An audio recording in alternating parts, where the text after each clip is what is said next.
नमस्कार मैत्रिणींनो, घरगुती सुगरणच्या चॅनलमध्ये आज तुमचं स्वागत आहे. आज बघा, मी असा झटपट बनणारा उपमा तुम्हाला करून दाखवत आहे. हे बघा, हे 2 वरगाळे, छोटे वरगाळे 2 वरगाळे तेल घालते.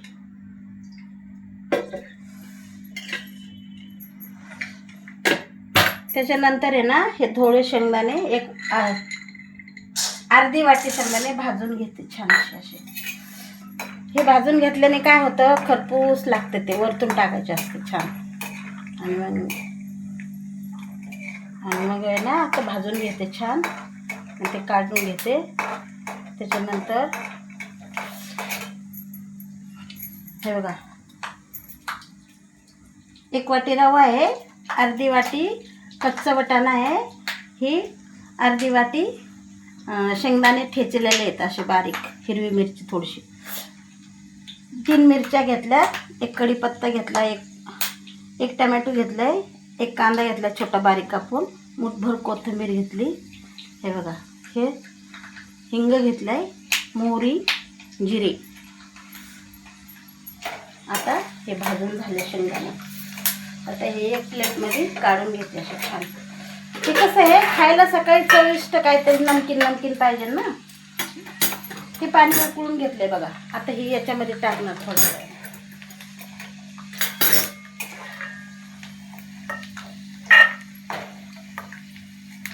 ते काय होतं, शेंगदाणे ना वरतून टाकलं का मस्त लागते खायला, ते मुरत नाही तर अगदी कुरकुरीत लागते छान. आता जिरे मोहरी घालते. आता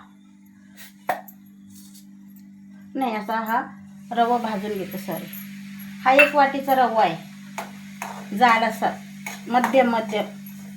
हा मस्त भाजून घ्यायचा छान असा. हा 1 वाटीत काढून घ्यायचा छोट्या प्लेटमध्ये. असं हा मस्त धीम्या आचेवरच मस्त लाल भाजायचा. तो इतका चविष्ट लागतो खायला उपमा. बघा किती छान आहे. आपल्याला पाहिजे तर तुपात भाजा, पाहिजे तर तेलात भाजा, पण असा हा छान बारीक आचेवर मस्त भाजून घ्यायचा. तो खायला खूप चविष्ट लागतो. आणि काय आहे, कधी पोहे, कधी उपमा, कधी आपलं नमकीन शेवई बनवायची, पाहिजे ते बनवायचं आपल्याला नाश्त्याला. पण उपमा पण छान असतो, दमदमीत असतो सकाळच्या नाश्त्याला. त्यांना काय ॲसिडिटी होत नाही, काय नाही. कुणाकुणाला आहे ना खूप चांगलं लागतो खायला, कुणाला नाही, सगळ्यालाच लागतो. त्याच्यामुळं हा 1 दिवस आड 2-3 दिवस मिळून उपमा करून खायचा.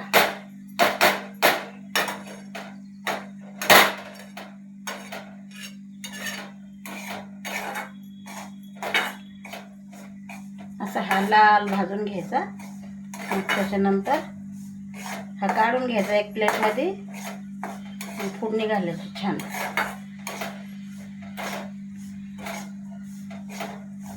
हे ना जस्ट आपले आई वडील सासू सासरे असं त्यांना खायला छान लागतो हे उपमा. काय म्हातारे माणसं जास्त गोड खात नसतात ना, त्याच्यामुळं मग त्यांना हा उपमा छान करून द्यायचा. बघा का, हा असा छान बनवतो उपमा.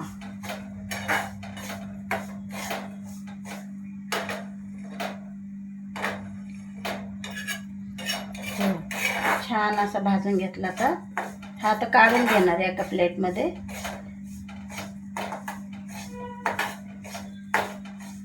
हा शेंगदाण्यामध्ये मी मिक्स करून ठेवला. शेंगदाणे अजून खरपूस लागतो. वरून झाकून ठेवायचं शेंगदाण्याच्या वरून हा रवा छान असे कुरकुरीत होतात मग शेंगदाणे चांगले. आणि हे कशासाठी टाकायचं की चवीला चांगलं लागतो. हे काय म्हणते त्याला, शेंगदाण्याचं कूट, हिरवी मिरची, लसूण असं याच्यात ठेचून टाकलेलं आहे थोडं. आणि हा हिरवा वाटाणा आहे ना, आता थोडं गरम पाणी घ्यायचं, त्यातून असं काढून घ्यायचं, आणि तो हिरवागार असा दिसतो छान. हे बघा किती हिरवा दिसतोय. असं कलर बिलर काही नाही टाकलेला, अगदी तो मी फ्रीजरमध्ये ठेवत असते. आधी आणून आहे ना, सीजनच्या वेळेत आहे ना 2-3 किलो वाटाणा असं आणते, सोलते, मग ते पाणी गरम करून घेते, असं करते. थोडी साखर मीठ घालून असं सुकवून घेते तो वाटाणा. तो छान लागतो. मग असं चटपटीत काही पण घेताना आपल्याला पाहिजे तसं करायचं. हे असं काढून घेतलं.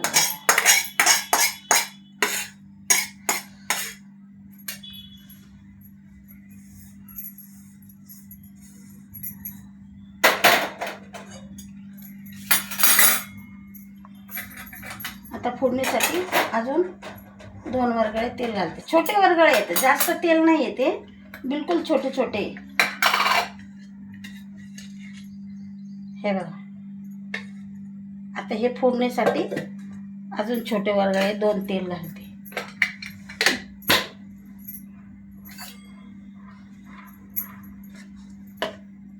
आधी ना मोहरी टाकायची. कशासाठी? कधी अशी टचटच नाही लागले पाहिजे. तडतड तडतड चांगली तडकू द्यायची छानपैकी. मग ती असं हे नाही लागत, टचटच नाही लागत. आता खाली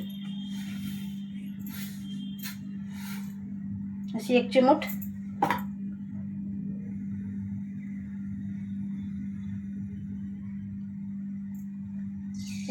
मोहरी टाकते.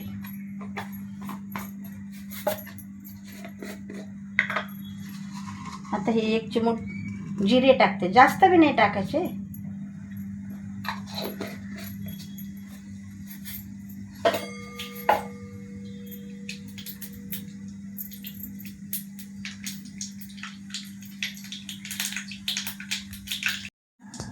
कांदा टाकते आधी. छान हा कांदा थोडा गव्हाला होऊन दे. त्यात मिरची टाकते. 2 मिरच्या कापून घेतलेल्या आता. अशा छान मिरच्या होऊ द्यायच्या. त्याच्यात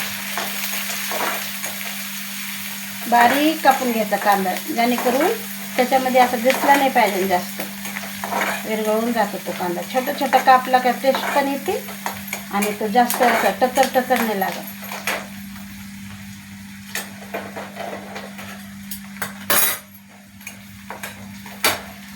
आता त्याच्यामध्ये कढीपत्त्याचे पानं हे टाकून घेते. हा कढीपत्त्याचे पानं टाकले ना तर ते तडकून वाजते आणि ते असे काळे पडते. असं ते कांद्यामध्ये असे हिरवे हिरवे छान दिसले पाहिजे. दाताखाली करकरीत स्वाद येतो त्याचा चांगला. असे घालायचे. कधी पण कढीपत्ता असं तडकन वाजून असं नाही टाकायचं. त्याचं ते सगळं स्वाद निघून जातं मग त्याचा फोडणीमध्ये. आता त्याच्यामध्ये टमाटे टाकते. 1च टमाटो आहे. छोटं बारीक कापायचं. मस्त बारीक बारीक कापायचं छान. मग ते त्याच्यामध्ये विरघळून जातं.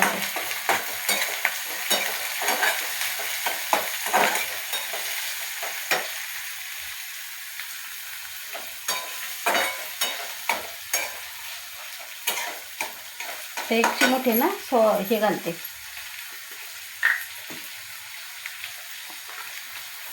हिंग. मी हिंग आहे ना प्रत्येक कशाला पण हिंग घालते.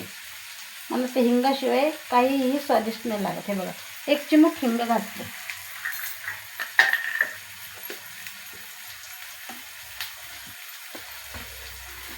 स्वादानुसार त्याच्यात आहे ना थोडंसं मीठ घालते. हे बघा 1 चिमूट हळदी घालते. जास्त हळदी घालायची नाही मला. फक्त कलरला थोडा पिवळा दिसला संपला. छान अशी फोडणी जितकी छान करा ना तितका कशाला पण स्वाद. काही पण करा, फोडणी देताना चांगली फोडणी देत जा, जेणेकरून त्याला स्वाद चांगला येतो.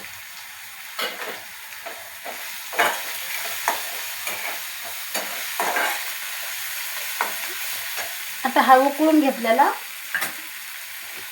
वटाणा त्याच्यात टाकते, जेणेकरून त्याला थोडंसं असं थोडं हिरवटपणा येतो जास्त छान.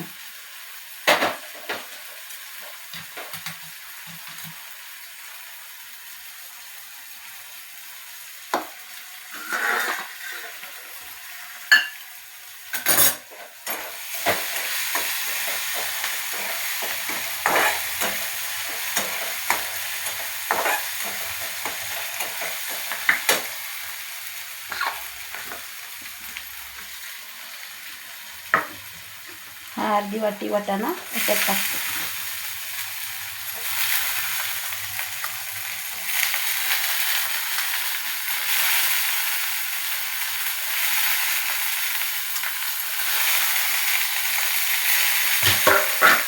ज्या पण आपण काही गोष्टी ज्या आता उन्हाळ्यामध्ये वाटाणा आता मिळणं शक्य नाही आहे, मग तो वाटाणा आपण असा करून फ्रीजरमध्ये ठेवायचा असतो. हे बघा किती छान दिसतं, हिरवं हिरवगार एकदम मस्त. आता हे ठेचा टाकते थोडा शेंगदाण्याचा.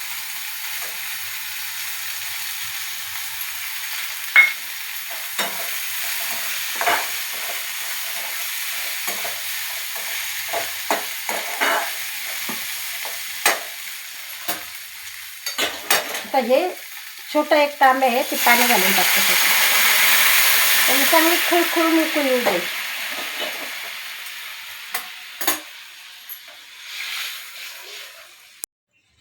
आता हे याच्यात टाकून घेते बरं का. छान एक वाटी, अर्धी वाटी रवा आता मस्त याच्यात टाकून घेते. असं हलवून घ्यायचं 2 मिनटं. 2 मिनटात उपमा तयार. आता याच्यात आहे ना मी एक वाटीभर चमचाभर तूप टाकणार आहे, कारण मला तुपाविना कोणचंही स्वादिष्ट नाही लागत. खूप मला तूप आवडतं. 1 चमचा घालणार आहे तूप फक्त. हे बघा असा साधा शिधा हा मस्त उपमा, खायला चटपटीत आणि पोट भरायला दमदमीत हा असा उपमा छान. मग आता 1-2 मिनटं, परत 1 मिनटं झाकलं ना तरी चालतं. तो फुलतो रवा, जास्त पाणी उकळतं पाणी असतं ना त्याच्यामुळे छान फुलून येतो मस्त. तो असं चिटकत नाही, लटकत नाही, काय नाही. बघा 1-2 मिनटामध्ये असा मस्त मोकळा मोकळा छान आहे. लय चिकट नाही करायचा. उपमा खायला कसा स्वादिष्ट मस्त लागतो. आता एक मुठ्ठीभर कोथिंबीर घालणार वरून, हिरवी हिरवी. असं ढवळत राहायचं सारखं, म्हणजे छान होतं तो मस्त.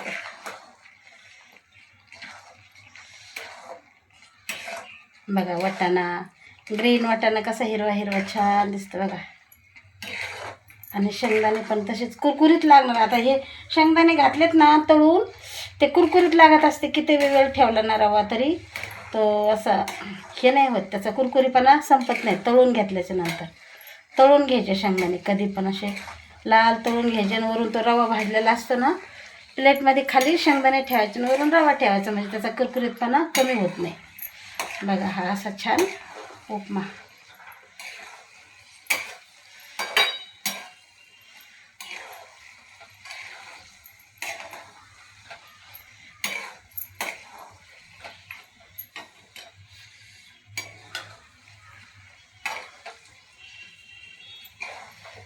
कुणी आता मैत्रिणी आल्या 2 जणी, तर त्यांना असं वाटलं बाई आता नाश्त्याला काय बनवू. तर उन्हाचं कसं माणूस असं गोड बी खायला इच्छा नाही होत ना. चटपटीत आपला उपमा बनवला, किंवा सकाळी नाश्त्याला आपल्याला घाईनं काय नाश्ता करू. पोहे सारखे सारखे खाल्ल्यानं कुणाकुणाला ॲसिडिटी होते ना. यांना पण ॲसिडिटी नाही होत बरं का. कधी बी करून खा, छान लागतो हा उपमा. झटपट बनणारा उपमा. बघा हे बघा उलटण्याला अजिबात चिटकत नाही. हे बघा असं छान आहे. आणि त्याला जास्त काय नाही लागत, फक्त फोडणी चांगली घालायची तडतडीत वाजेपर्यंत, किंवा रवा चांगला छान भाजून घ्यायचा. असा मस्त असा चांगला सोनेरी कलर येईपर्यंत भाजायचा मस्त. आणि मुद्दा म्हणलं ना तर धीमे धीमे आचेवर भाजायचं काही पण, मग त्याला स्वाद येतो. आपण गडबड गडबड गडबड असं स्वयंपाक नाही करायचा कधी पण. दमाने शांत रीतीनं करायचा स्वयंपाक, मग त्याला चव लागते खायला. धसफूस करून स्वयंपाक केला का तो चांगलं नाही लागत. असं माझ्यासारखं बनवून खाऊ घाला.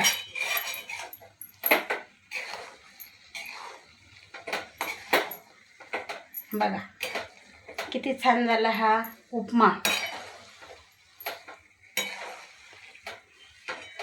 आता हा फक्त 1 सेकंद 10 मिनटं नाही, 4 मिनटं नाही, फक्त 1 मिनिटभर फक्त झाकून ठेवायचा. असा मस्त हा उपमा छान झाला बघा.